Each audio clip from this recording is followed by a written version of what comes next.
M3M Group, the trinity of men, material and money, one of the fastest growing real estate conglomerates. M3M has customer delight at the very core of its vision. आप सोच रहे होंगे रोहित पोखरियाल कह रहे हैं कि M3M का पर्दाफाश, फिर इतनी अच्छी अच्छी बातें। ये मैं नहीं कह रहा, ये दावा है M3M ग्रुप की वेबसाइट पर। लेकिन क्या वाकई ग्राहकों का सुख M3M ग्रुप के लिए कोई मायने रखता है? हकीकत यह है कि M3M ग्रुप ने न केवल लाखों बायर्स को लूटा, बल्कि उनके सैकड़ों करोड़ रुपए भी डकार लिए। M3M ग्रुप के खिलाफ हैरान करने वाले कई संगीन आरोप हैं। भारत एक्सप्रेस की स्पेशल इन्वेस्टिगेशन टीम ने इस मामले में छानबीन की, जिनकी कई रिपोर्ट्स मैं आपको पहले ही दिखा चुका हूं। इसी क्रम में आज हम M3M का पर्दाफाश पार्ट 3 में M3M ग्रुप के कई काले कारनामों की परत खोलेंगे। मेरे साथ स्टूडियो में मौजूद हैं मेरे वरिष्ठ सहयोगी और SIT head Subodh Jain ji, news room से विशेष संवाददाता देवनाथ, और मेरे साथ और भी बहुत एलीट लोग जुड़ने वाले हैं जो कि प्रशासन में रहे हैं, प्रशासनिक ड्यूटीज का निर्वहन उन्होंने किया है। साथ ही सबसे इंपॉर्टेंट वो चेहरे जो पीड़ित हैं, जो M3M के खिलाफ लंबे वक्त से आवाज उठा रहे हैं और भारत एक्सप्रेस की इस पहल का वो शुक्रिया अदा भी कर रहे हैं। हम तो ये काम करेंगे, उनसे भी आपका तारुफ कराऊंगा, लेकिन उससे पहले ये रिपोर्ट देखिए जरा।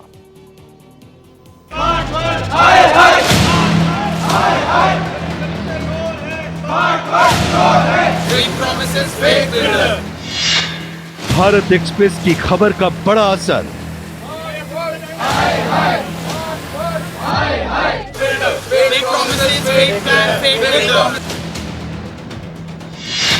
पीड़ितों का M3M के खिलाफ धरना प्रदर्शन।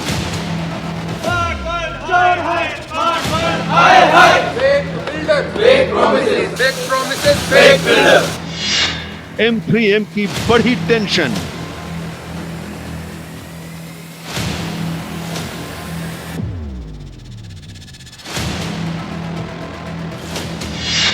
आर पार के मूड में पीड़ित। हम अकेले इतने बड़े बिल्डर्स के साथ नहीं लड़ सकते। मैनेजमेंट सुनने के लिए तैयार नहीं है। अभी तक करोड़ों रुपए ले लिए हैं हमसे, बट हमारा फ्लैट नहीं दे रहा है। नुकसान की भरपाई की जगी उम्मीद।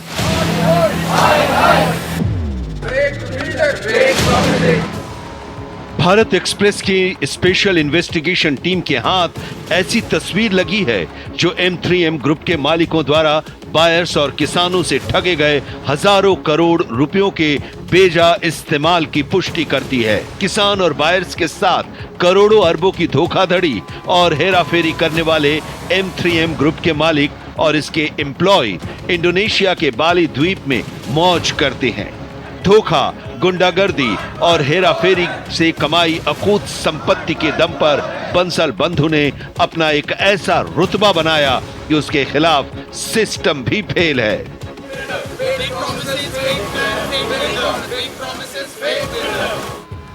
शेल कंपनियों के जरिए करोड़ों की हेराफेरी, 400 करोड़ की मनी लॉन्ड्रिंग, बंसल बंधु की गिरफ्तारी हुई, संपत्तियां जब्त हुई। लेकिन जेल से बाहर निकलने के फौरन बाद अंसल बंधुओं ने फिर से लूट का धंधा चालू कर दिया। लोगों पर अपनी धाक जमाने के लिए M3M के फाउंडर चेयरमैन बसंत बंसल ने इसी साल जनवरी में अपने 60वें जन्मदिन पर करोड़ों रुपए खर्च करके खुद का चांदी का सिक्का जारी किया।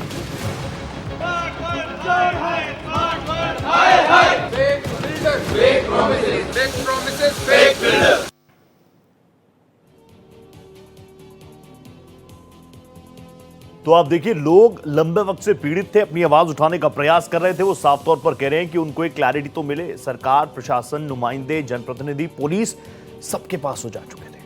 लेकिन भारत एक्सप्रेस ने ठाना, हमारी स्पेशल इन्वेस्टिगेशन टीम ने ठाना कि भैया इस आवाज को जरूर मुखरता से उठाना चाहिए, और इसीलिए बार बार हम M3M के पर्दाफाश से जुड़े कई पार्ट्स आपके सामने लेकर आ रहे हैं। भारत एक्सप्रेस ग्राउंड जीरो पर उतरकर, हमारी special investigation team Bharat express की ग्राउंड जीरो पर उतरकर लोगों के साथ खड़े होने का दम भी हम लोग भरते हैं, क्योंकि हम उन्हीं के चैनल है, जनता का चैनल है भारत एक्सप्रेस। लेकिन जब हमारी team, special investigation team, coverage के दौरान M3M के लोगों के आसपास पहुंची, जब हमारे रिपोर्टर्स ग्राउंड पर थे तो हमारे ग्राउंड रिपोर्टर को भी घेरने की कोशिश की गई और कई M3M से जुड़े ऐसे प्रतिनिधि कथित तौर पर जो उनकी वीडियोस बना रहे थे, क्या अपने आकाओं को भेजना था। लेकिन लोगों की आवाज उठाने का हमारा जो प्रण है, भारत एक्सप्रेस सत्य साहस समर्पण के साथ मैदान में डटा रहा। मौके पर हुआ क्या, मैं क्या कहना चाह रहा हूं, आप तस्वीरें देखिए, फिर इस पर करेंगे बात। आखिर ये बात सुन क्यों नहीं है? आप ये बताइए कि जब आप सवाल कर रहे हैं उनसे तो क्या जवाब दे रहे हैं?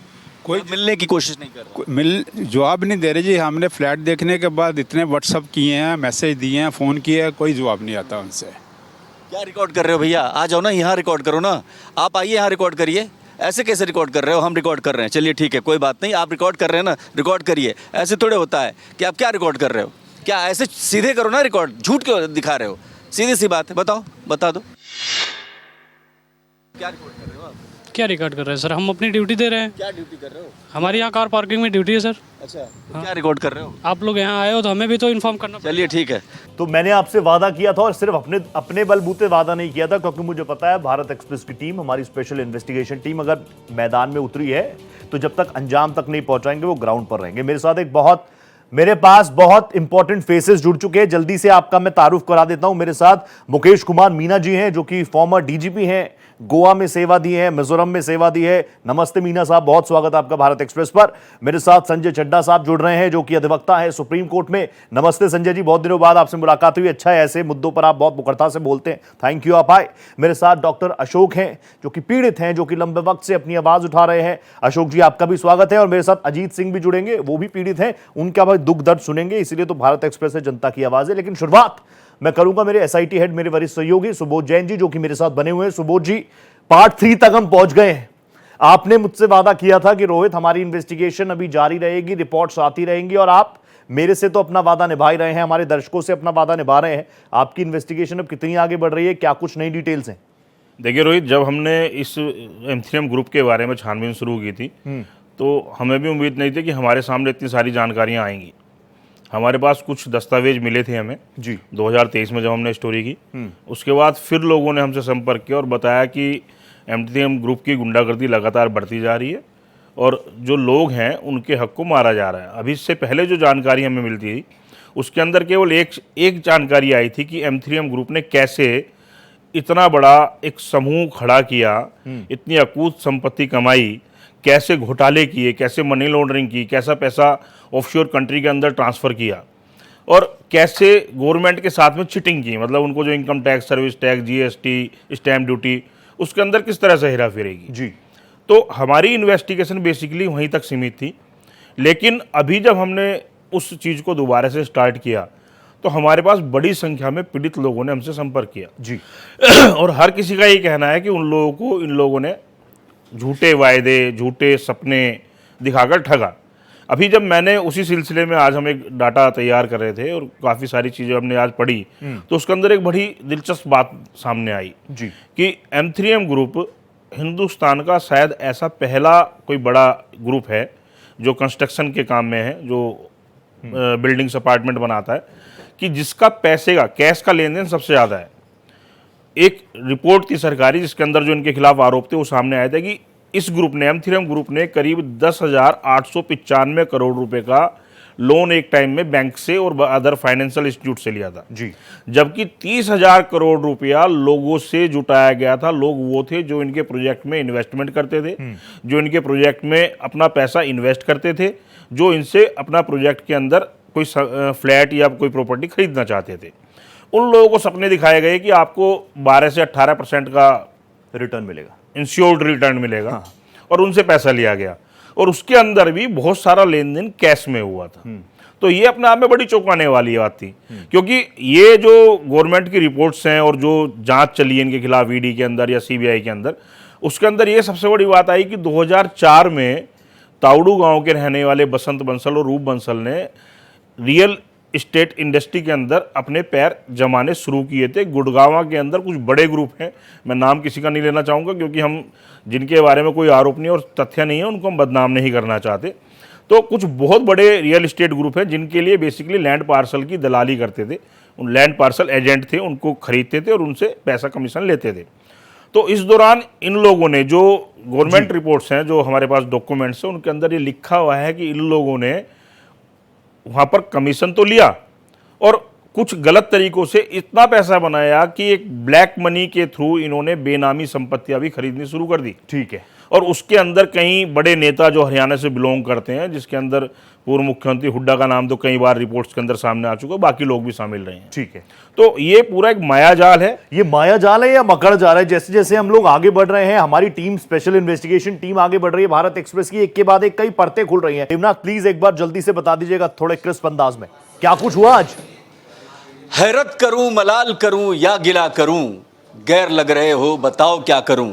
ये दो लाइनें जब वहां पर था मैं, तो जो लोग दफ्तियां लेकर के खड़े थे वो उन्हीं के खिलाफ थे जिनको उन्होंने 2-2 करोड़ रुपए दिए, उस बिल्डर M3 यम को दिया और उन्होंने पहचानने से इनकार कर दिया, उनके ही फ्लैट पर जाने से मना कर दिया, उनको रास्ता नहीं दिया। 1600 ऐसे खरीदार जो भटक गए। तो जाहिर सी बात है कि ये बातें बिल्कुल क्लियर है कि बिल्डर के इंटेंशन ठीक नहीं है, उसकी नीयत ठीक नहीं है। वो अपने ही ग्राहकों को, अपने ही बायर्स के साथ गलत व्यवहार कर रहा है। और जब वो फ्लैट मांगने की कोशिश कर रहे हैं, जब वो अपना ही फ्लैट दे, पूरा पेमेंट करने के बाद अगर अपने ही फ्लैट को देखने की कोशिश कर रहे हैं, तो उनको बाउंसर से बाहर कर दे रहा।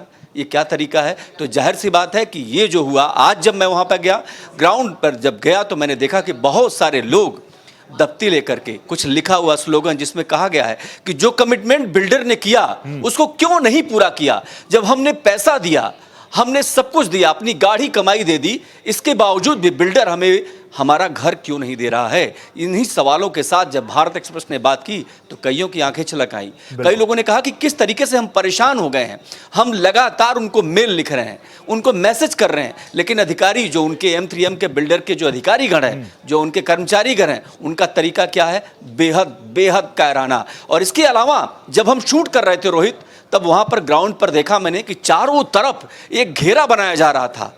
ऐसे से लोग, कई रहस्यमयी लोग खड़े हो गए और कुछ लोगों ने वीडियो बनाना शुरू किया, चोरी से बनाया। खुला बनाओ, वो खुला बनाओ, लगातार वो खुला बनाओ वीडियो। हमने कहा उनसे कि आप खुला वीडियो बनाइए, विंडोज में हम लोग उन वीडियोस फुटेजेस को भी चला रहे हैं जब आपकी छुपकर वीडियोस बनाई जा रही थी। कोई बात नहीं, सामने आकर बनाई ना, क्या दिक्कत है।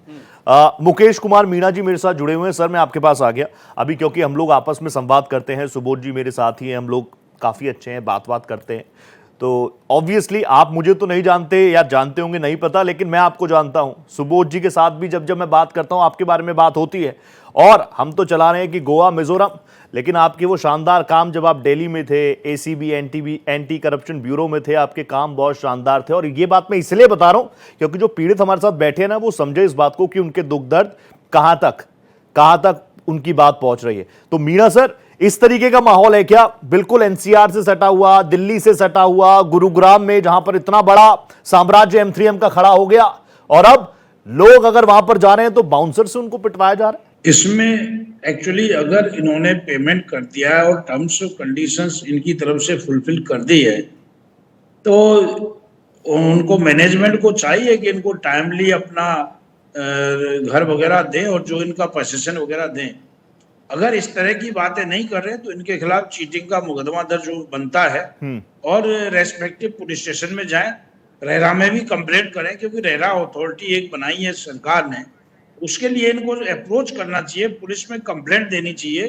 क्योंकि इसमें एक्चुअली केवल इस तरह एक्चुअली हमको अभी फैक्ट्स मालूम नहीं है, क्योंकि जो कंप्लेंट दे रहे हैं, क्या इंडिविजुअल कंप्लेंट ने क्या वहां पर लीगल रिकोर्स लिया है, क्या वो पुलिस स्टेशन गए हैं, क्या उनकी अथॉरिटी जो रेगुलेटरी अथॉरिटी स्टेट गवर्नमेंट की है वहां पे कंप्लेंट दिए, क्योंकि उनको अप्रोच करना चाहिए अथॉरिटीज को। और उनको मैं जानता हूं कि आजकल कानून इतने सख्त बन चुके हैं कि इस तरह की कोई भी अगर कोई कार्रवाई करता है, गलत कार्रवाई करता है, तो पुलिस भी मुकदमा दर्ज करती है, क्योंकि चीटिंग का मुकदमा दर्ज होता है। मीणा सर, क्योंकि आप इन चीजों को समझते हैं, आप रहे हैं इन तमाम चीजों में, तो मैं सीधा अगर आपकी बात सुनकर मैं सीधा पीड़ित के पास जाऊं। मेरे साथ डॉक्टर अशोक साहब भी हैं, मेरे साथ अजीत सिंह भी हैं। अशोक सर, मैं आपके पास आ गया, बहुत स्वागत आपका भारत एक्सप्रेस पर। आप काफी सीनियर हैं, लेकिन बावजूद इसके आप मुखरता से अपनी बात रख रहे हैं। मीणा साहब को आपने सुना, मैं आपसे जानना चाहूंगा, आपसे क्या कुछ वादे किए गए थे, कब पोजीशन मिलना था, कितना पैसा आपने दिया, और फिर आखिर में क्या हुआ? मैं सिर्फ एक बात कहूंगा कि ये जो M3M है, ये अकेला नहीं करता, ये इन्वेस्टर क्लिनिक भी इसके साथ है। क्योंकि जब भी ये कहीं बुकिंग करते हैं तो इन्वेस्टर क्लिनिक को आगे कर देते हैं और हम उनको बोलते हैं कि आपने जो है ये इसमें ऐड दी थी, और ऐड भी बड़ी मजेदार देते हैं। वो कहते हैं कि ये जो अब जो फ्लैट है ओनली रिटायर जो है ना गवर्नमेंट एम्प्लॉई या सेमी गवर्नमेंट एम्प्लॉई के लिए, क्योंकि उनको पता है कि जो रिटायर बंदे हुए हैं उनको जो है पैकेज रिटायरमेंट के बाद अच्छा मिलता है और वो पैसा जो है वो उनसे छीना जा सकता है। इस हिसाब से ये करते हैं। जब इन्होंने ऐसी ऐड दी और इमोशनल टच दिया तो हमने कहा चलो हम भी कर लेते हैं। तो मुझे 79 में मैं वहाँ पे गया, 2021 की बात है, 26 जनवरी की, और इतनी ज़्यादा उस समय उस दिन ठंड पड़ी थी कि वो धुआं चारों तरफ बादल ही थे। मैं उसके बाद भी हम पहुँच गए वहाँ पे, वो टेंट लगा हुआ था। टेंट में उनको कहते हैं जी आप अभी तो फिलहाल 5 लाख रुपए दे दीजिए। ठीक है। हमने कहा भाई 5 लाख दे देंगे, लेकिन आप पेंशन कब दोगे? उन्होंने कहा 18 महीने में। हमने कहा लिख के दे रहे हैं? कहते हैं बिल्कुल। तो हमने कहा लोन वगैरह क्या है? कहते हैं लोन वगैरह तो आपको चाहिए तो मिल जाएगा, नहीं है तो जैसा आप करोगे 3 महीने के बाद पूरा प्रोसेस हो जाएगा। ठीक है। मैंने कहा 3 महीने का पक्का है?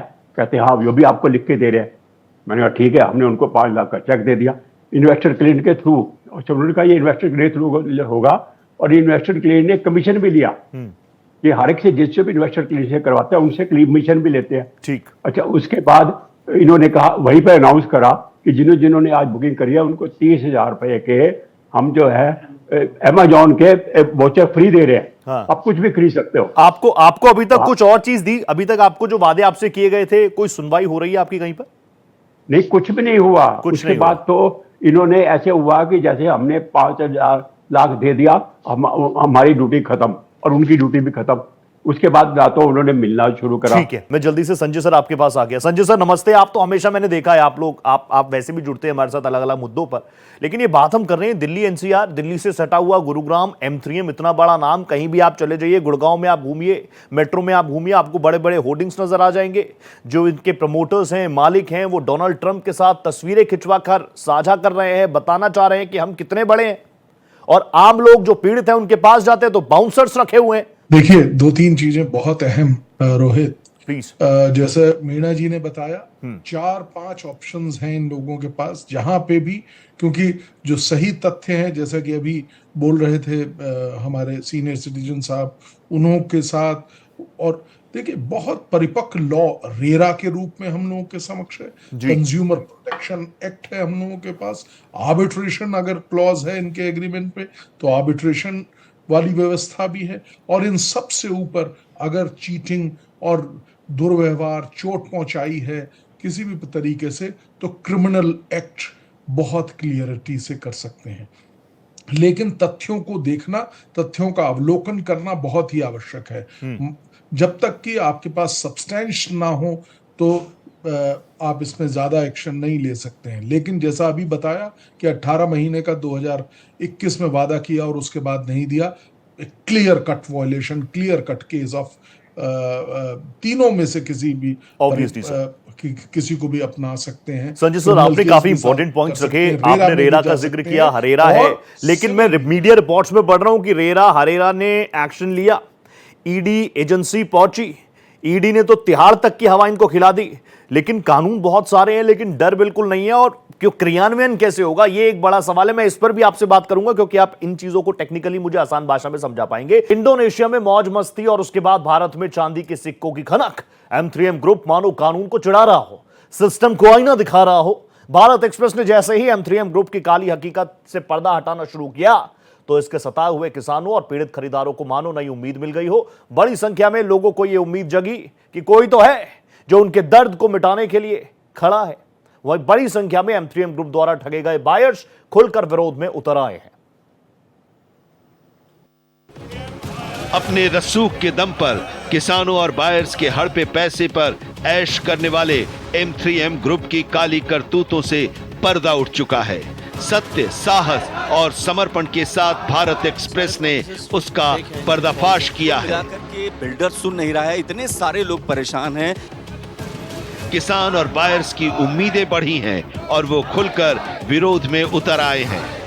प्रॉब्लम है कि घर बनानी और आपने ओसी अप्लाई करके ओसी भी ले लिया architecture, so that is one of the biggest issues.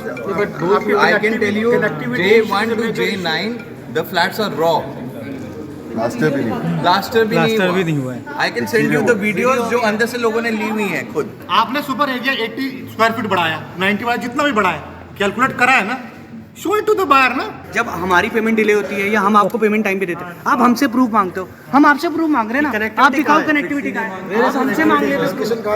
आपके सिस्टम्स ही नहीं सही चलते। जो कमिटमेंट इन्होंने सेल करते वक्त किया था वो आज वो फुलफिल नहीं कर रहे हैं। हमारा जो है 2.5 BHK का मकान है, तो उसको मतलब अप्रोच ही नहीं कर सकते, जा ही नहीं सकते। ऑफर ऑफ पोजेशन इन्होंने दे दिया है दिसंबर की डेडलाइन क्लॉक करने के लिए। जो ओसी है ये हमें ऑफिशियली ना ईमेल पे भेज रहे हैं ना हार्ड कॉपी दे रहे हैं। तो लंबे वक्त से लोग अपनी आवाज उठा रहे हैं, कोई सुनने को तैयार नहीं है। अजीत जी भी मेरे साथ लगातार बने हुए। अजीत जी, थर्ड टाइम आपके पास आ रहा हूँ, प्लीज मैं चाहता हूँ आपकी आवाज अब ठीक हो गई हो। अजीत जी प्लीज एक बार अपनी आवाज चेक करवाइए। सर नमस्कार। परफेक्ट सर, परफेक्ट, बिल्कुल परफेक्ट आवाज आ रही है sir. Thank you so much sir giving me the opportunity. Sorry कुछ इशू हो गया था सर। सबसे पहले मैं आपको धन्यवाद दे रहा हूँ कि आप लोगों ने और भारत एक्सप्रेस ने ये एमसीएम का पर्दाफाश करने की जो उम्मीद मुहिम चलाई के काबिले तारीफ है। इसका मेन पर्पस ये नहीं है कि सर आप जो पीड़ित है उनको तो इंसाफ दिला रहे हैं, बट इसका मेन मुद्दा मेरी तरफ से ये है कि जो फास्टैग कस्टमर्स को एमसीएम चंगुल में फंसाना चाह रहा है उन तक ये मैसेज पहुंचे, उनको ये रियलिटी पता लगे कि वो किस चंगुल में फंसने जा रहे हैं और आगे इस टाइप के लोग बच जाएं। ये एक मेरी आपके चैनल के माध्यम से रिक्वेस्ट है सर। आपके सवाल का जवाब देते हुए सर, मैं M3M ब्रॉडवे सेक्टर 71 में कस्टमर हूँ। मेरे पास वहाँ पे 17th फ्लोर पे 3 यूनिट हैं जो ऑफिस स्पेस है, unit number 19, 20 and 97।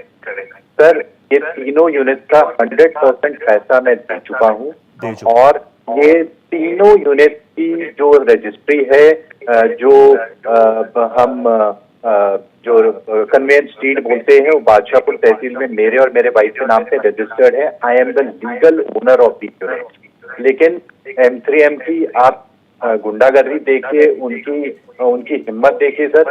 Without my permission, without my consent they have given my property on lease to Grow property management. और मेरे से कोई परमिशन नहीं ली गई, मेरे से कोई कंसेंट नहीं लिया गया। मेरी प्रॉपर्टी की जो वॉल्स थी वो तोड़ दी गई है। अजीत सर बहुत क्रिस्प में मुझे ये भी बता दीजिएगा, पुलिस के पास आप गए, रिपोर्ट दर्ज करवाई, एजेंसीज इतनी सारी है, रेरा हरेरा, उनके पास आप गए, संवाद करने का प्रयास किया? सर M3M में मैंने बहुत गुहार लगाई है। पंकज बंसल, उनके जो सीईओ हैं अजय नाम्बियार जी, ज्योति आनंद जो CRM है, सबसे मैंने कम से कम कई 100 मीटिंगें करी हैं, कई बार मेल्स लिखे हैं, अनेक मेल्स हैं। कानूनी तौर पर आगे बढ़े आप नहीं बढ़े? सर मैंने अल्टीमेटली मैंने रेरा में कंप्लेंट दायर कर दी है सर। ये जुलाई 2024 की बात है। एक हियरिंग हो गई है बट वो प्रोसेस बहुत स्लो है। प्रोसेस मैं उम्मीद कर रहा हूँ सर देर होगी, लेकिन मुझे उम्मीद है सर कि मुझे इंसाफ मिलेगा। इंसाफ ये बहुत इंपॉर्टेंट चीज है, हर भारतीय को लगता है कि उससे इंसाफ मिलेगा। ये जो जील है ना ये जिंदा रहनी चाहिए। बहुत शॉर्ट में अशोक सर मैं आपके पास भी आ गया, आप लीगली आगे बढ़े कि नहीं बढ़े? मैं आपको बता दूं कि जो इन्होंने कोई भी प्रॉमिस पूरा नहीं करते। नंबर 1, इन्होंने कहा 30,000 के जो आपको अमेजन के वोचर हैं वो हमें आज तक नहीं दिए, पहली बात। अच्छा, दूसरा ये है कि जब हमने उनसे आगे कंटैक्ट करने की कोशिश करी तो इन्होंने कंटैक्ट करना बंद कर दिया। हम जो है फिर इन्वेस्टर के लिए से बात करते थे, वो कह रहे थे कि अगर आपको 18 महीने के लिए दिया है तो आप चिंता ना करो, अगर 6 महीने ऊपर हो गए तो आप 2 साल के लिए ये समझो कि ये पूरा होगा, आपसे कोई इंटरेस्ट वगैरह नहीं लिया जाएगा। ठीक है। तो हमने अच्छा फिर ये बात हो गई। उसके बाद फिर 1 साल और बीत गया। हमने कहा ये 2 साल हो गए। कहता आप चिंता ना करो, अगर आपको उसके बाद भी बढ़ेगा ना तो वो आपको कोई इंटरेस्ट नहीं दिया जाएगा, पर सिर्फ वर्बली कहते रहे। मैंने कहा मुझे लिख के दो, लिख के कभी नहीं दिया। और ये लिखने के बाद जो है ना ये तो सीधे ये तो बार आपसे वादे कर रहे हैं, कोरे वादे कर रहे हैं। आप पुलिस के पास गए, प्रशासनिक अमले के पास गए, लीगली आप आगे बढ़े नहीं? मैं बताता हूँ कि हमने उसके बाद रेरा में कंप्लेंट करने की कोशिश करी 3 बार मैंने, लेकिन तीनों बार उन्होंने कह दिया कि आपका प्रोसेस सही नहीं है। मुझे समझ, अच्छा मैं फिर गुड़गांव में भी गया रेरा के पास ऑफिस में, वो कहते नहीं जी ऑनलाइन करो। अब ऑनलाइन भी बार 3 बार जो है मेरा प्रोसेस पता नहीं कैसे बदल लेते हैं, और ये बताते ही नहीं है कि वो उसका प्रोसेस है क्या। ठीक है, कॉम्प्लिकेटेड है बहुत प्रोसेस। ऑब्वियसली अभी आपको कई सारे लोग देख रहे होंगे और देखिए आप लोग सामने आए ना, अजीत जी, अशोक जी, आप लोग सामने आए हैं, यकीनन आपको न्याय मिलेगा। हर एक भारतीय इस बात को मानता है कि न्याय देश में मिलेगा। और क्योंकि मैं न्याय की बात कर रहा हूं, एक रक्षक मुझे नजर आ रहा है। संजय जी, मैं आपके पास आ गया। अब देखिए रेरा के पास भी गए, हरेरा ने इससे पहले कई एक्शन भी लिए, ईडी ने जेल तक पहुंचा दिया, बावजूद इसके डर वो नहीं है, चेहरे पर डर नहीं है। बार बार अगर लोग जाते भी है ना तो बाउंसर्स खड़े कर देते हैं, और वो तो अब वो रिपोर्ट्स में हम देख चुके हैं। देखिए, दोनों चीजें बहुत अहम हैं। पहली, अब वो डर नहीं है तो अब उसका तो कोई सॉल्यूशन नहीं है। हम तो जो उन्होंने कृत किया उसके लिए उनको पनिश करवा सकते हैं, या सिस्टम जो है वो उसको पनिश करने के लिए है। That is what one. Second, जो सबसे अहम बात है कि अगर आप रेरा में जा रहे हैं या कंज्यूमर कोर्ट में जा रहे हैं, एक वो पक्ष है, साथ ही मीना जी यहाँ बैठे हुए हैं, वो उन्होंने पहले बताया पुलिस FIR चीटिंग की भी की जा सकती है। और आई थिंक पुलिस का डर और डेटरेंट काफ़ी ज़्यादा होता है। और क्योंकि एक बहुत बड़े समुदाय को, मैं समुदाय इसलिए कह रहा हूँ क्योंकि ज़्यादा नंबर 16,000 के करीब उनके कस्टमर्स हैं, जैसा आपने रिपोर्ट में बताया, तो एक बहुत बड़ा एक समुदाय हो गया ये। इस समुदाय के साथ चीटिंग किया गया है और उनके साथ क्रिमिनल ब्रीच ऑफ ट्रस्ट किया गया है, पैसे लेके उनको डिच किया जा रहा है। तो ऐसी परिस्थिति में एक क्रिमिनल केस बनता है, और वो क्रिमिनल केस मुझे ऐसा लगता है कि बहुत फ्रूटफुल होगा as far as the consumers are concern. ठीक है, मीणा सर, मैं आपके पास आ गया। मीणा सर, आप भी मुझे प्लीज आसान शब्दों में अगर आप मुझे समझाएंगे, पीड़ित भी देख रहे हैं और M3M के कई ऐसे लोग हैं जो इतने डरे हैं, इतने सहमे हैं, वो कह रहे हैं कि हमारे साथ बहुत हुआ है, बुरा हुआ है, लेकिन हम कैमरे के सामने नहीं आना चाहते क्योंकि हमें ऐसी भी धमकियां मिली हैं कि हमें पता है कि आपके माँ बाप किस वक्त बाहर जाते हैं, आपके बच्चे कौन से स्कूल में जाते हैं। ऐसी धमकियां तक दी जा रही है उन लोगों को जो अपनी कमाई का एक बड़ा हिस्सा M3M में इन्वेस्ट कर चुके हैं। नहीं, मैं इसमें 2 पॉइंट बोलना चाहूंगा। एक तो अशोक जी ने बोला कि ये रेरा के ऑफिस गए थे और ऑनलाइन कंप्लेंट नहीं हो पाई, 2-3 बार ऐसा गए थे जी।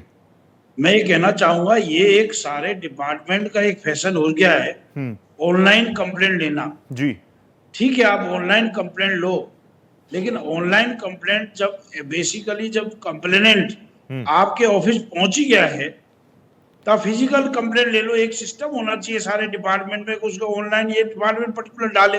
बिल्कुल, क्योंकि मैं देखता हूं कि केवल रेरा में ही नहीं, ये एक फैशन बन चुका है सारे डिपार्टमेंट का, इवन पुलिस डिपार्टमेंट का। मैं तो पुलिस में रहा हूं, पुलिस में भी जी। कि आप पुलिस स्टेशन चले जाओगे, जो ऑनलाइन FIR होती हैं, तो आप पहले केवल ऑनलाइन ही डालो, फिजिकल कोई आजकल लेता नहीं है। It has become very bad actually. मैं तो कहूंगा आपको चैनल को भी एक मुहिम चलानी चाहिए कंप्लेंट रिडक्शन की, कि आदमी भटकता रहता है। अब एक बार आप उस पर्टिकुलर ऑर्गेनाइजेशन में आप पहुंच गए तो ऑनलाइन का क्या मतलब है। ठीक है, ऑनलाइन इसलिए होता है कि घर बैठे कंप्लेंट दे दे, लेकिन जो आदमी एक पर्टिकुलर ऑर्गेनाइजेशन चला गया है, इसीलिए इनको न्याय नहीं मिल रहा, क्योंकि एक सिस्टम है, एक तो ये है। तो ये मैं कहना चाहूंगा, एक ऑनलाइन सिस्टम है, ये हर डिपार्टमेंट की दिक्कत है, हर कंप्लेनेंट की दिक्कत है, और कई जगह सुविधा के जगह असुविधा होता है। ठीक है, तो ये एक बहुत मुहिम चलनी चाहिए सब जगह। अगर ये होती तो अशोक जी को एक न्याय मिल जाता। दूसरा मैं कहना चाहूंगा, जैसे आपने की बोला है कि धमकी दे रहे हैं और इस तरह की बातें कर रहे हैं, तो इमीडिएटली कंसर्न अथॉरिटीज को बताना चाहिए, क्योंकि धमकी कोई नहीं दे सकता। अगर आपने अगर कोई प्रोग्राम, कोई स्कीम लॉन्च की है और आपको पेमेंट मिला है, तो आपको टर्म्स कंडीशन फुलफिल करनी ही पड़ेंगे। और मीना सर, आप जो दिल साफ गोई से जो आपने बात रखी ना, मुझे भी याद आ गया। मैं भी एक बार एक FIR कराने थाने में गया था, आपने मुझे बहुत पुराना किस्सा याद दिला दिया। उस टाइम भी ऑनलाइन FIR का चीजें आ गई थी, सिस्टम आ गई थी। मैंने थाने में बैठकर ऑनलाइन रजिस्टर किया उस शिकायत को, ऑनलाइन रजिस्टर किया जब मैं फिजिकली खुद थाने में मौजूद था। चलिए, मैं तो पढ़ा लिखा और ऑब्वियसली मैं टेक्नो फ्रेंडली, मैं पढ़ा लिखा नहीं, टेक्नो फ्रेंडली था। लेकिन अगर अशोक सर जैसे अगर कोई बुजुर्ग जाता भी है तो ये तो ड्यूटी हो जाती है अथॉरिटीज की कि भैया कोई सीनियर सिटीजन आया है, उसको हेल्प डेस्क पे उसकी हेल्प होनी चाहिए। देवनाथ मैं आपके पास आ गया, तुरंत मैं आपके पास आ रहा हूं। सुबोध जी, देवनाथ, अब देखिए मीणा साहब तो कह रहे हैं कि कोई धमकी दे ही नहीं सकता, धमकी होनी नहीं चाहिए, और अगर ऐसा होता है तो आप अथॉरिटीज के पास जाइए। आप आज कई लोगों से मिले, उन लोगों ने क्या कुछ आपको बताया? पुलिस के पास गए, नहीं गए? जो न्याय की बात, जो इंसाफ मिलने की बात हर एक भारतीय के जहन में रहती है कि भैया I will sue you in court, उस व्यवस्था में लोग अब तक कितना आगे बढ़े? रोहित, इसी व्यवस्था में बंसल जेल जा चुके हैं। और यही नहीं, इसी व्यवस्था में जो हम दिखा रहे हैं खबर, इसी व्यवस्था में एक क्षण ऐसा भी आया जब इनकी सुनवाई करने वाला जज रिश्वतखोरी के मामले में बर्खास्त हो चुका, उस पर एक्शन हो चुका है। तो समझिए जरा सिस्टम जा कहाँ रहा है, सिस्टम पर भरोसा कैसे पैदा होगा। और वही किसान जिनकी जमीनें छीन ली गई, उनका साफ तौर पर कहना है कि जब वो पुलिस में गए उनको नहीं सुनी गई, जब अथॉरिटी में गए नहीं सुनी गई। और यही नहीं, हाईकोर्ट ने डायरेक्शन दिया 2 अथॉरिटी को, पुलिस को डायरेक्शन दिया कि आप इस पर एक्शन लीजिए, इस पर निर्णय लीजिए। इसके बावजूद साल भर एक्शन नहीं हुआ तो हाईकोर्ट ने 5 लाख से ज्यादा का जुर्माना भी लगाया। सीबीआई जांच हुई। जाहिर सी बात है कि इतना आसान नहीं है जितना कहना है, क्योंकि जिन लोगों ने अपने पैसे दिए हैं, मैंने बहुत सारे लोगों से बात की, उनका कहना है कि नहीं, हम नहीं आ सकते सामने, हमारे 40 लाख डूबे हैं तो क्या हुआ, लेकिन हमें अपनी जान की चिंता है। ये भय पैदा कौन कर रहा है? इस तरीके का सिचुएशन कहां से आ रही है? जाहिर सी बात है सिस्टम में खामी है, और ये जो बुनियादी खामी है वही कहीं ना कहीं बहुत ज्यादा सवाल खड़ी कर रही है। हम भर क्यों नहीं पा रहे हैं सुबोध सर? ये लूपहोल्स हम भर क्यों नहीं पा रहे हैं? आप तो ग्राउंड पर रहते हैं, ऐसे कई रिपोर्ट्स आप लगातार उनको खंगाल रहे हैं, कई सारी चीजें आप मुझे बता रहे हैं। मैं खुद शौक हो जाता हूं कि अच्छा, भारत में ये सब भी चल रहा है। 21वीं सदी की बात हम लोग कर रहे हैं। ऑनलाइन सिस्टम तो हो गया, लेकिन अगर अशोक सर अगर पहुंच जाएं, फिर इनको भगाया जाए कि जाओ ऑनलाइन करो। देखिए, इसमें मैं आपको रोहित एक बात बताना चाहूँगा कि जो प्रशासनिक सिस्टम है, उसके अंदर हमारे सामने पहले भी जानकारी है कि जज का, जैसे अभी हमने पहले भी जिक्र किया था कि आरोपियों की मदद करने के मामले में जज निलंबित हो गए, जज को गिरफ्तार कर लिया गया। अभी सरकार की बात करें, नायब सिंह सैनी सरकार से तो लोगों में थोड़ी सी उम्मीद नजर आ रही है, लेकिन इससे पहले की जो सरकारें रही हैं उनका जो चाल चलन, काम करने का तरीका था वो बहुत ज़्यादा संदिग्ध तरह का था। इस मामले के अंदर जो रिपोर्ट और डॉक्यूमेंट थे उनके अंदर बड़ा स्पष्ट रूप से आया कि जो बंसल बंधु हैं, इनके एक सहयोगी हुआ करते थे मिस्टर टीसी गुप्ता, जो हरियाणा सरकार के अंदर सीनियर आईएएस ऑफिसर थे। उनकी इमेज बड़ी खराब रही है और कंट्री टाउन प्लानिंग के डायरेक्टर हुआ करते थे। और जिस समय मानेसर के अंदर एक बहुत बड़ा लैंड स्कैम हुआ था जिसके अंदर उनकी भूमिका आई थी, उस समय के जो मुख्यमंत्री थे उस मामले की जांच सीबीआई को सौंप दी। सीबीआई ने उस मामले में सरकार को रिपोर्ट की कि बताया कि हमने जो चार्जशीट हमने तैयार किया उसके अंदर टीसी गुप्ता का नाम भी आरोपी के रूप में रखा गया है। बावजूद इसके उनको रिटायर होने के बाद में आपका सेवा का अधिकार आयोग का चेयरमैन बना दिया सरकार ने। अब सोचिए कि जिस सरकार ने जांच कराई, जिस सरकार को जानकारी मिली ये आदमी भी इसमें इन्वॉल्व है, इसको आरोपी बना के रखा गया, चार्जशीट में इसका नाम है, उसी आदमी को उसी सरकार ने एक आयोग का चेयरमैन बना दिया। बताइए, तो आप उस सरकार से कैसे उम्मीद कर सकते हो सरकार आपको न्याय देगी? तो लोगों का जो दर्द है, लोगों का जो डर है, वो इसलिए जायज है कि सरकार में बैठे हुए लोग वो यकीन के लायक नहीं है, प्रशासन में बैठे लोग वो यकीन के लायक नहीं है, पुलिस के पास जाते हैं तो किसानों ने बताया, और इसीलिए बड़ा सवाल हो जाता है लूप होल्स भरेंगे कैसे, लूप होल्स भरेंगे कैसे? बार बार पहले दिन से आप कह रहे हैं रोहित, कई व्हाइट कॉलर्स भी आ सकते हैं सामने, आने ही है। ये माहौल किसने क्रिएट किया? उन्होंने ही किया। संजय सर, मैं आपके पास आ गया। हम लोग तो अब आईपीसी से बीएनएस की तरफ जा चुके हैं, आप तमाम धाराओं को पढ़ ही रहे हैं, बहुत सारी चीजों को समझते भी हैं, समझाते भी हैं, लेकिन जो सिस्टम के लूप होल्स हैं उससे ना आप बच सकते हैं ना हम बच सकते हैं। शायद आप तो बच भी जाएं या बचा भी लें, लेकिन इस लूप होल्स भरेंगे नहीं भरेंगे या माहौल ऐसे ही रहेगा? देखिए, 2 चीजें आपने अपने कार्यक्रम के शुरुआत में भी कहा कि we have to remain positive. सदैव हमको पॉजिटिव रहना चाहिए। उस परिप्रेक्ष्य में अगर हम आगे बढ़ें तो संभवतः चीजें ज्यादा अच्छे वे में रहेंगी। आप अगर शुरू से ही नेगेटिव हो जाएंगे, आप पहले से ग्रसित हैं, दुखी हैं, आप को नुकसान हो रहा है पैसों का, लेकिन अब क्या व्यवस्था है, आज के परिप्रेक्ष्य में अब आगे कैसे बढ़ें, यहाँ पे रुकना होगा, सोचना होगा। आप की शिकायत अवश्य करनी चाहिए। मुझे ऐसा नहीं लगता कि कोई भी व्यक्ति, अगर आप शिकायत करेंगे, चाहे वो रेरा के समक्ष हो, चाहे वो कंज्यूमर कोर्ट के समक्ष हो, चाहे वो पुलिस के समक्ष हो, व्यवस्था के अगेंस्ट अगर आप शिकायत करेंगे तो निश्चित तौर पे मुझे लगता है सफलता मिलेगी। एक दूसरी बात, जो अभी अशोक जी के विषय में आप कह रहे थे कि उनको जाने पे उनको टेक्निकल प्रॉब्लम आ रही है, जी हाँ, वो आएगी, क्योंकि ये व्यवस्था मैंने भी देखी, और ख़ास तौर से गुड़गांव में ये मैंने कुछ एक केसेस फाइल होते हुए देखे, तो वहाँ बहुत ज़्यादा इस तरह की प्रॉब्लम आती है, और एक व्यक्ति को 1-1, 2-2, 5-5, 10-10 बार वहाँ जाना पड़ता है, और फिर फाइनली उसको वहाँ के किसी लोकल लॉयर की मदद लेनी पड़ती है। ये थोड़ी शर्मनाक बात है। मैं अशोक जी की बात का पूर्णता, क्योंकि रेरा क्यों बना है? रेरा संभवतः जो हम खरीदार हैं, हम जो साधारण व्यक्ति हैं, उनकी सेवा के लिए बना है। Obviously. कंज्यूमर कोर्ट क्यों बना है? उनकी सेवा के लिए बना है। तो उनको पूरा अख्तियार है। और जैसा मीना जी ने बहुत अच्छा सजेशन दिया, वहां पे एक बेंच बननी चाहिए, वहां पे एक मेज कुर्सी लगा के व्यक्ति बैठा होना चाहिए। ऑब्वियसली अगर कोई पहुंचता है वहां तक तो ऑब्वियसली उसको और आगे दरबदर नहीं जाना चाहिए। अशोक सर, आप कुछ कहना चाह रहे हैं? मैं तुरंत आ रहा हूं, एक रिपोर्ट दिखा रहा हूं मैं, उसके बाद तुरंत आप ही से इस सेगमेंट की शुरुआत करूंगा। एक रिपोर्ट है मेरे पास, देखिए ग्राउंड जीरो पर भारत एक्सप्रेस का कैमरा मौजूद रहा। लोगों की आवाज सुनने के लिए, उनके दर्द को सुनने के लिए हम लोग पहुंचे, हमारी एसआईटी की टीम पहुंची। तो M3M ग्रुप की कई नई कारगुजारियों का भी एक्सपोज हुआ, कई सारी चीजें और हमें पता चली। देखिए M3M ग्रुप द्वारा सताए गए लोगों का दर्द।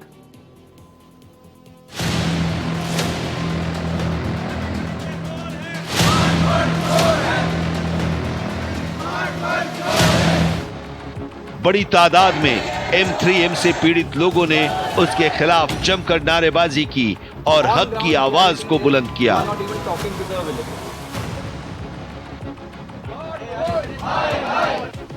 पीड़ितों ने साफ कर दिया है कि अब वो M3M ग्रुप के खिलाफ खामोश नहीं बैठेंगे और पाई पाई का हिसाब लेंगे।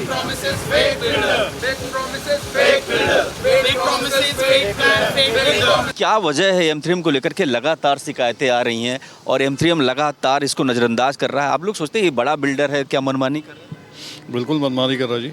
एक्चुअली ना उनके साथ, उनके थ्रू कोई कम्युनिकेशन है, ना हमारे को जाने का रास्ता मिल रहा, अपना घर देख भी नहीं पा रहे हैं, ना उनका आ रहा है हमसे बात करता है, हम किसी से बात भी नहीं कर पाते, ना अपना घर देख पाते हैं और पेमेंट ये पूरी ले चुके हैं। बहुत सारे ऐसे इश्यूज़ हैं जिसमें कमिटमेंट पूरा करने की तो बात छोड़ो, कमिटमेंट के कहीं आसपास भी नहीं पहुंचा है बिल्डर।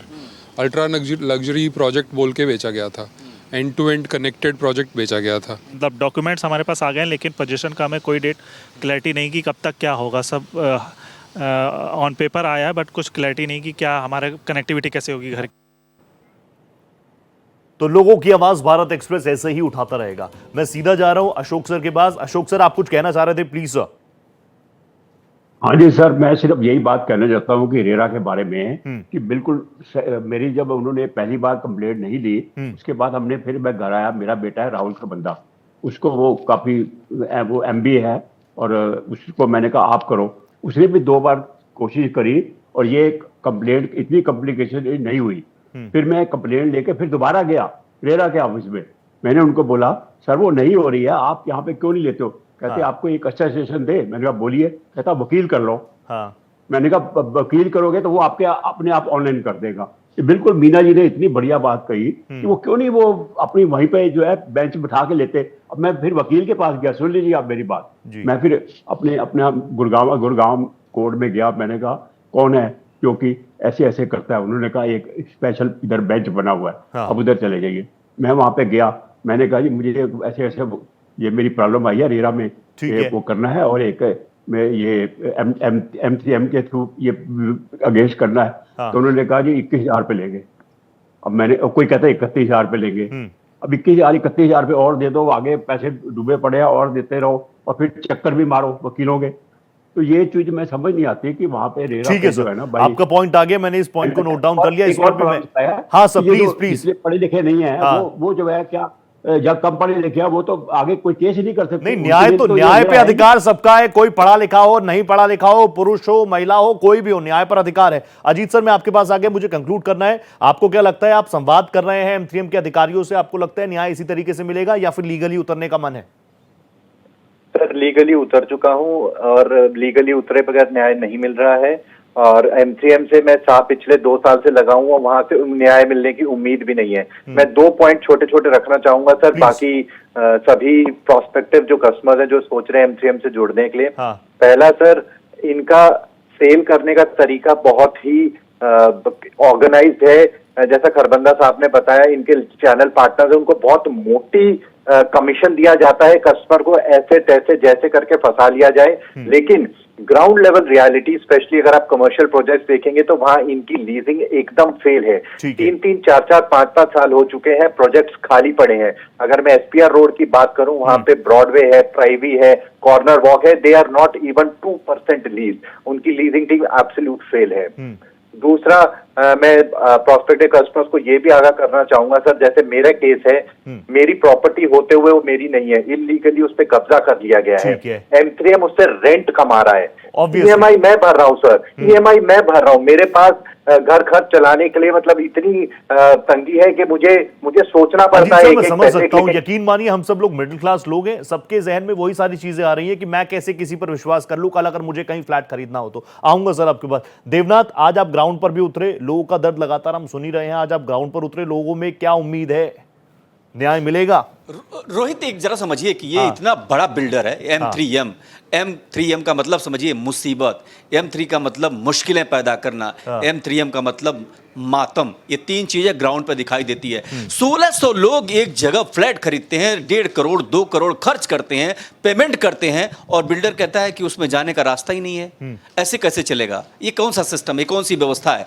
और इसके अलावा उनको हक नहीं है कि वो अपना ही फ्लैट देख सके।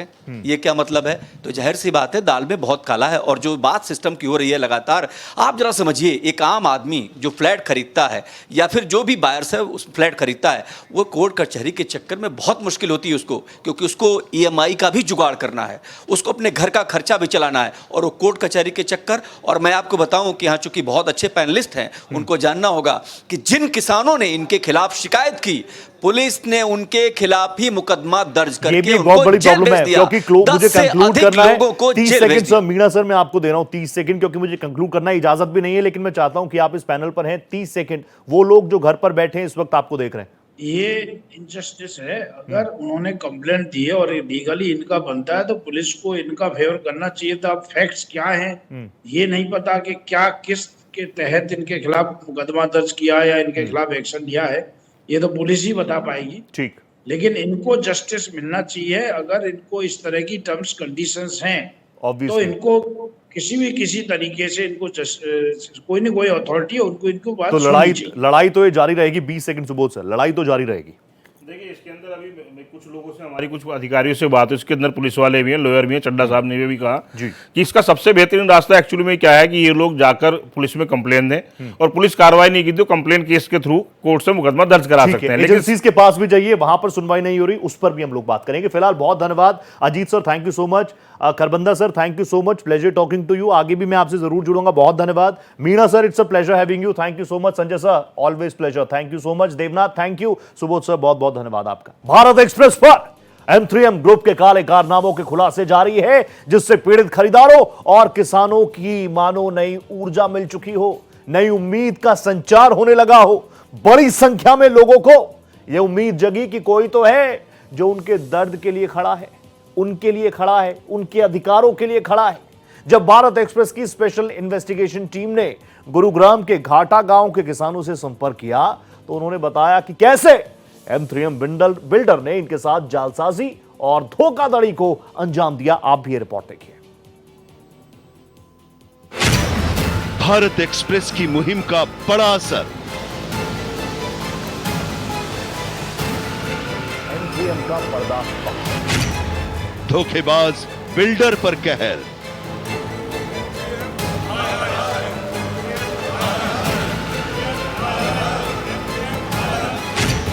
हेरा फेरी, गुंडागर्दी का मेल।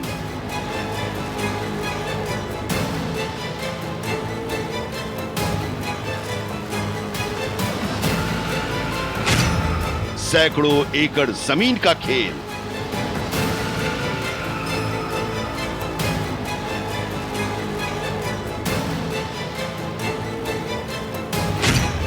M3M ग्रुप के आगे सिस्टम फेल।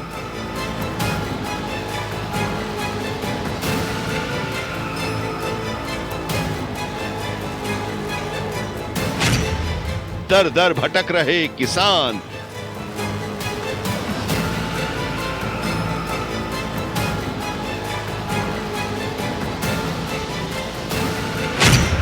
कैसे खतरे में पड़ी जान।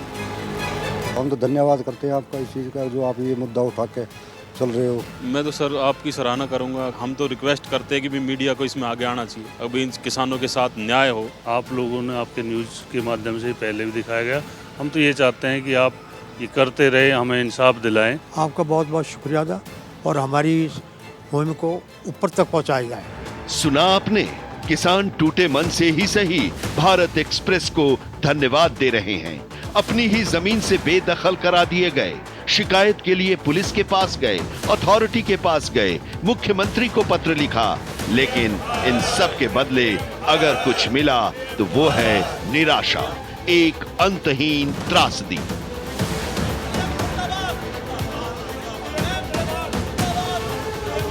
M3M का पर्दाफाश।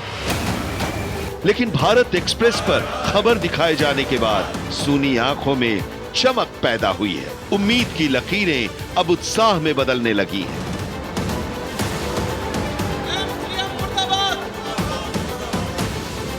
जंग मुश्किल है क्योंकि लड़ाई M3M से है। वो M3M जिसने हजारों बायर्स का पैसा हड़प लिया और उनको दर दर की ठोकरें खाने के लिए मजबूर कर दिया। लड़ाई बेहद खतरनाक है क्योंकि आरोप है कि बिल्डर के बाउंसर किसानों को सबक सिखाने के लिए 24 घंटे तैयार हैं। जबरन पोजीशन ली, रात को मकान ढाए है, गोली भी चलाई है और पशुओं को भी बस उनके गुंडों ने चलाई है। M3M के ना बसंत बंसल ने कम से कम 60 गुंडे भेज रखे थे मौके पे। रात के 8 बजे से और रात के सुबह के 2 बजे तक लड़ाई हुई है। गुंडों से फाइट की है, फायर भी की है उन्होंने। हाँ जी, जबरन पोजीशन ली, मकान तोड़े। हमने उनके खिलाफ जब एप्लीकेशन डाली तो पुलिस वाले हमारे खिलाफ कार्रवाई करने लगे कि तुमने कोर्ट ऑफ कंडक्ट किया है। जैसे पुलिस को हम 112 पे कॉल करते तो पुलिस वाले हमसे कहते कि आपने तो बेच दिए है।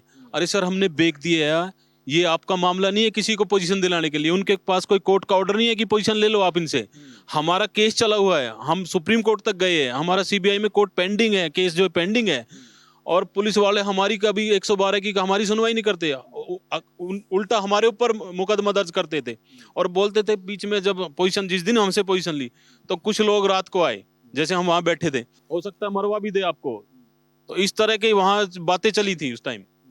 और फिर हमारे ऊपर कौन थे जो लोग ये बात कहते थे? ये उनके बाउंसर थे, 100 लोग आते थे सर, बाउंसर। हथियार भी दिखाए वहां पे, सारी चीजें हुई है सर, लेकिन हमारी सुनता कौन? कोई सुनाई नहीं करता। हम 112 पे कॉल करें, हमारी कॉल की कोई महत्व ही नहीं था कभी भी। हाँ, बहुत बार। आपने कोई कंप्लेंट थाने में दिया? कंप्लेंट सर हमारे पास आज भी लिखित पड़ी है, लेकिन हमारी कमिश्नर ऑफिस के कमिश्नर के भी पास गए हम, उन्होंने डीसीपी को कर दिया, वो मौके पे भी आए। उल्टा मुकदमा हम पे 107-51 का मुकदमा दर्ज कर दिया, 1 साइडेड, जो कि 2 साइड, उनकी तरफ भी उनके भी लोग होने थे, हमारे ऊपर कर दिया 9 लोगों के। हम 9-10 लोग हैं घाटा गांव के जो इसकी पैरवी कर रहे थे, तो हमें ले जाके थाने में भी बंद किया। हमें कमिश्नर ऑफिस भी हम गए, एसीपी ऑफिस गए, डीसीपी गए, हमारी कहीं कोई सुनवाई नहीं करी। वहाँ बाउंसर बुलाए, हमारी ज़मीन जो है वो अभी भी हमने दी नहीं है, वहाँ हमें जाने नहीं देते। कौन? ये जो बाउंसर है M3M के हैं, वो हमें जाने नहीं देते, वो हमारे खिलाफ मुकदमा दर्ज कर देते हैं। पुलिस कहती है तुम इसमें पैर नहीं रखोगे जमीन। M3M ग्रुप के काले कारनामों का खुलासा होने के बाद ऐसा लग रहा है हवाला, रिश्वतबाजी और जालसाजी इसकी साख का हिस्सा बन चुके हैं। गुरुग्राम के घाटा गांव के किसानों ने जब M3M ग्रुप के खिलाफ अपनी हक की लड़ाई लड़ी तो किसानों पर ही उल्टा मुकदमे लाद दिए गए, उन्हें जेल भेज दिया गया और उन्हें हिदायत दी गई, वार्न किया गया। मैं तो कहूंगा कि सुधर जाओ वरना अंजाम बहुत बुरा होगा। लड़ाई मुश्किल है क्योंकि बिना किसी गुनाह के मुखर किसानों पर मुकदमे दर्ज हो गए, उन्हें जेल भेज दिया गया और हिदायत दी गई कि सुधर जाओ वरना अंजाम बहुत बुरा होगा। M3M की कथित गुंडागर्दी के शिकार किसान अब भी सहमे हैं क्योंकि उनको लगता है कि जब न्याय करने वाला ही बिक जाए तो फिर उम्मीद भला किससे करें। 2021 में इन्होंने हमें डिस्टर्ब करना शुरू कर दिया और हमारे खिलाफ मुकदमे, झूठे झूठे मुकदमे करके और हमसे झगड़े करे और बाउंसर और मतलब गुंडागर्दी करके M3M ने, और हमसे वो पोजीशन भी छीन ली। मतलब आप ये कह रहे हैं कि एक तरीके से इन्होंने आपके साथ गुंडागर्दी की और आपकी जमीन थी लेकिन आपके खिलाफ ही मुकदमे दर्ज करा दिया? जी, वो मुकदमे आज भी हमारे ऊपर चल रहे हुए हैं सेशन कोर्ट के अंदर गुड़गांव। हमारे ऊपर मुकदमे करा दिए और बाउंसर गुंडे बोला के हमसे पोजीशन भी छीन ली। और बाद में हमें पता लगा कि भी जो हमारी सीबीआई जांच कर रहे हैं, अब किससे हम न्याय की उम्मीद करें। इसमें सुधीर परमार जी जो कि 5 करोड़ की रिश्वत M3M से लेके, कोई उसका भतीजा M3M में काम करता है, वो 5 करोड़ की रिश्वत उनसे ले ली। उसे भी ACB की टीम ने गिरफ्तार किया है, क्या किया वो तो हमें नहीं पता। लेकिन अब हम न्याय की भी क्या उम्मीद करें जब जज ही बिक रहे हैं। तो सिस्टम की सड़ांध और राजनेताओं के साथ भ्रष्ट गठजोड़ के चलते M3M अब देश का 8वां सबसे बड़ा बिल्डर है। लेकिन यही बात बेहद परेशान कर देने वाली है। कामयाबी के इस शिखर को छूने वाले M3M के मालिक बंसल बंधु ने हजारों किसानों की जमीन पर स्कैम किया, बायर्स का पैसा लूटा और दर्द में जीने को मजबूर कर दिया। जो अपनी जमीन से उसकी माँ को मानता, उस जमीन को, उससे खेती करके गुजारा करता था, अगर उसी को छीन लिया जाएगा उससे, तो क्या मिलेगा फिर हमें। बिल्डर उस पे करोड़ों रुपए कमा रहा है, उस पे बिल्डिंगें बना रहा है, उसको प्लॉट में बेच रहा है, जो कि उसका 2-2 लाख 3-3 लाख रुपए गज का रेट निकाला हुआ है उसने। हमें क्या मिला? हमें क्या मिला है कि कोर्ट में आप चक्कर घिसते रहो। हमें 10 साल हो गए, कोई न्याय नहीं मिला। और अभी हम न्याय की उम्मीद भी नहीं कर सकते कहीं से भी। जब वो सीबीआई एक इतनी बड़ी जांच एजेंसी, उसने कुछ तो उसके अंदर आगे नहीं बढ़ रही है, उसने सर कुछ ना कुछ तो उसमें पाया होगा, जब ही चार्जशीट दाखिल की होगी। और उसी को हमें उसमें ही जज पैसे लेके बिक जाता है। तो क्या करें सर, क्या उम्मीद करें हम इनसे। तो मैं तो ये कहूंगा कि हमें सरकार भी कुछ इसमें सुने। हमारे मुख्यमंत्री बड़े अच्छे हैं, नायब सिंह सैनी। मैं तो ये कहूंगा कोई कमेटी इसके अंदर गठित कर दे, जैसे कि पीछे मानेसर में भी ये हुआ है, रोहतक में भी हुआ है। संत सिंह और उडार गगन के नाम से एक केस फाइल हुआ था, उसमें भी यही मैटर था, सेक्शन लग के जमीनें ले ली थी। रियल एस्टेट इंडस्ट्री में M3M एक बड़ा नाम है, लेकिन उसका असली कारोबार क्या है? आर्थिक अपराध, जमीन की घपलेबाजी, करोड़ों की हेराफेरी और मनी लॉन्ड्रिंग जैसे कई गंभीर मामलों की सच्चाई क्या है? गुरुग्राम के घाटा गांव के किसानों के साथ आसपास के गांव के पीड़ित किसान अपने हक के लिए इंसाफ के हर दर पर गए, लेकिन आखिर में मायूस होकर लौटे। इनकी कहानी सुनिए, काफी दर्द भरी है। हर तरफ से निराश किसान हाईकोर्ट पहुंचते हैं तो कोर्ट से पुलिस को और टाउन कंट्री प्लानर को डायरेक्शन दे दिया जाता है। लेकिन इसके बावजूद न तो पुलिस कुछ करती है और न ही अथॉरिटी की तरफ से कोई एक्शन लिया जाता है। किसान चक्कर पर चक्कर काटते रहे, लेकिन किसी ने भी उनकी नहीं सुनी। थक हार कर किसान फिर हाई कोर्ट पहुंचते हैं। नाराज कोर्ट इन पर जुर्माना लगाता है, लेकिन किसानों की तस्वीर फिर भी नहीं बदलती है। पुलिस मुकदमा आप भी अपनी कंप्लेन लेके जाते हैं तो पुलिस सुनती है कि नहीं सुनती? सब कुछ किया है हमने, हमारी नहीं सुनती कुछ भी। हम पे तो हंसती है मैम, DCP मैम है कि आप लोग है ना, नहीं पता आप लोगों को। मेरा कहने का मतलब ये है, जिस पे CBI जांच चल रही है, जो कि चार्जशीट हो चुकी है, तो उस पे इनको ना तो जॉइंट वेंचर होने देना था, ना कुछ होने देना था, ना इनको काम करने देना था। तो CBI जांच में जब उन्होंने एक रिपोर्ट ही कर दी है चार्जशीट की, तो उसमें तो जब तक केस चल रहा है, जब तक पेंडिंग रहना चाहिए। अच्छा, एक और सवाल आपसे कर रहा हूँ कि आखिर क्या वजह है कि आप लोग कंप्लेन करते हैं लेकिन आपकी सुनवाई नहीं होता? क्या ये बिल्डर इतना प्रभावशाली है? पैसे का प्रभाव है, ये तो मोस्ट दिखता है, सीधा सिंपल सी बातें है। तो पैसे की पावर है उसके पास। हमें वहाँ थाने में बैठाया जाता है, पुलिस हमारे खिलाफ, जो कि पुलिस का कोई राइट ही नहीं है। सिविल मैटर के अंदर क्रिमिनल कोई मैटर नहीं है, ना कोई झगड़ा है, वो हाई कोर्ट चली जाती है पुलिस हमारे खिलाफ स्टे लेने के लिए। वहाँ पुलिस से जज पूछता है कि आपका क्या रोल है इसके अंदर, और हमारे खिलाफ सिविल मैटर के अंदर ना कि कोई झगड़ा है, कोर्ट हमारे खिलाफ ऑर्डर कर देती है कि आप लोग उस जमीन पे नहीं जाओगे, स्टे दे देती है बिल्डर को। और रात को मकानों को तोड़ दिए जाते हैं जो मकान बने हुए हैं, और ट्रेस पास कर उसका केस लगाया जाता है, जो कि आज भी उसने अपनी सिर्फ टीन वगैरह लगा रखी है वहाँ। तो ये तो सिर्फ एक सरकार की और उनकी मिली भगत है, लेकिन कोई भी प्रशासन की तरफ से, सरकार की तरफ से किसी भी किसान को कोई आश्वासन नहीं दिया जा रहा है। गुरुग्राम के सेक्टर 58 से 67 में 10 गांव की 483 एकड़ जमीन का घोटाला हुआ। कुछ किसान सुप्रीम कोर्ट भी पहुंचे। वहां से CBI को डायरेक्शन दिया गया कि हजारों करोड़ का स्कैम है, इसकी जांच करें। CBI ने इनको मुलजिम बनाया, इन पर FIR दर्ज करने के निर्देश दिए, जिनमें 18 बिल्डर और डिपार्टमेंट के लोग थे। पीड़ितों के मुताबिक इस मामले में किसानों का मेन डीलर M3M ग्रुप ही था। ये बिल्डर कौन थे, कौन कौन लोग थे जिसमें जो इन्वॉल्व थे, जो ये लॉबिंग तैयार कर रहे थे पॉलिटिशियंस या अधिकारियों के साथ मिलकर के, कौन कौन बिल्डर थे लगभग? आज मैं बोलूं वो चीजें जो आज एक छोटा सा एक डीलर हुआ करता था, रूप और बसंत, मेन वो थे इसके अंदर डीलर हमारे, जो आज एक बहुत बड़े स्कैम कर, रूप और बसंत जो M3M के मालिक है, आज पूरा गुड़गांव उन्होंने कब्जा कर लिया और खासकर जिम्मेदारों के साथ उन्होंने फ्रॉड इतने बड़े लेवल पे किए जिसका कोई ठीक नहीं है। 2012 में जब ये सारी प्रक्रिया इन्होंने सेल डीड कर ली तो हमें जब पता लगा तो एक साल हम ऐसे ही घूमते रहे इनके पीछे। लास्ट 2012 के 13 पूरा निकल गए, 14 में हम हाई कोर्ट में गए, इनके खिलाफ हमने रेट डाली तो हमें डायरेक्शन मिली हाई कोर्ट से कि भाई आप जो है इसको टाउन कंट्री प्लानर और पुलिस डिपार्टमेंट देखे इसको। तो हम 1-2 साल उनके भी चक्कर लगाते रहे, टाउन कंट्री प्लानर के और सभी डिपार्टमेंट के, कोई सुनवाई नहीं हुई। ये कह रहे हैं कि बाकी किसानों के साथ भी ऐसा ही हुआ, आपके साथ ही नहीं, कितने लोगों के साथ लगभग? ये 10 गांव है, करीब 58 to 67 10 सेक्टर आते हैं इसके अंदर जो स्कैम था ये, और पूरी जमीन पे उसको जो सेक्शन को, यानी 10 गांव का स्कैम का, 10 सेक्टर का 58 to ये 1483 एकड़ थी, 1483 एकड़, हाँ जी। उसके बाद में जब हाई कोर्ट ने इसमें हम गए तो उससे कुछ फार्मर्स सुप्रीम कोर्ट भी पहुंच चुके थे, तो उसमें CBI को डायरेक्शन दिया कि भाई ये बहुत बड़ा स्कैम है, हजारों करोड़ का स्कैम है, इसकी जांच करे। तो CBI ने इनको मुलजिम बनाया, FIR इनके उन पे दर्ज की जिसमें 18 बिल्डर और डिपार्टमेंट के लोग थे। उसके बाद में CBI में चलता रहा और फिर ये लोगों ने इसी बिल्ड जो हमारा CBI इस मामले की जांच कर रही है, अभी भी चल रही है। M3M के खिलाफ भी है, वो तो मेन डीलर वही थे। अच्छा। हमारे तो मेन डीलर ही वही थे। हाँ जी। और इसमें जब CBI की जांच में भी हमें जब पीछे अभी पता लगा कि भाई M3M ने जब हमारी इस जमीन के जो वो बिकवारा था उसी जमीन को M3M ने जो हमने बेची थी कमांडर बिल्डर को, उससे इन्होंने वापस ले लिया।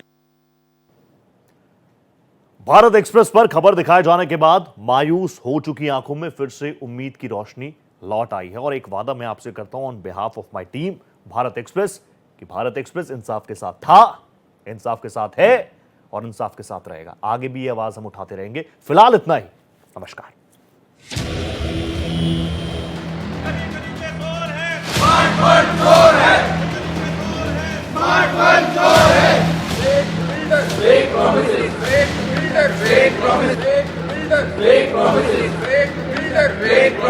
सर पैसे मांगने के लिए फोन करता है, उसने फोन नहीं करता कभी।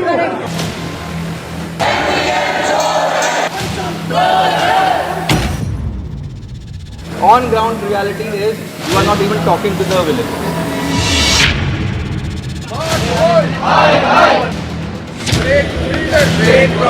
Issues हैं वो जब तक सॉल्व नहीं होंगे we will not ask for payment.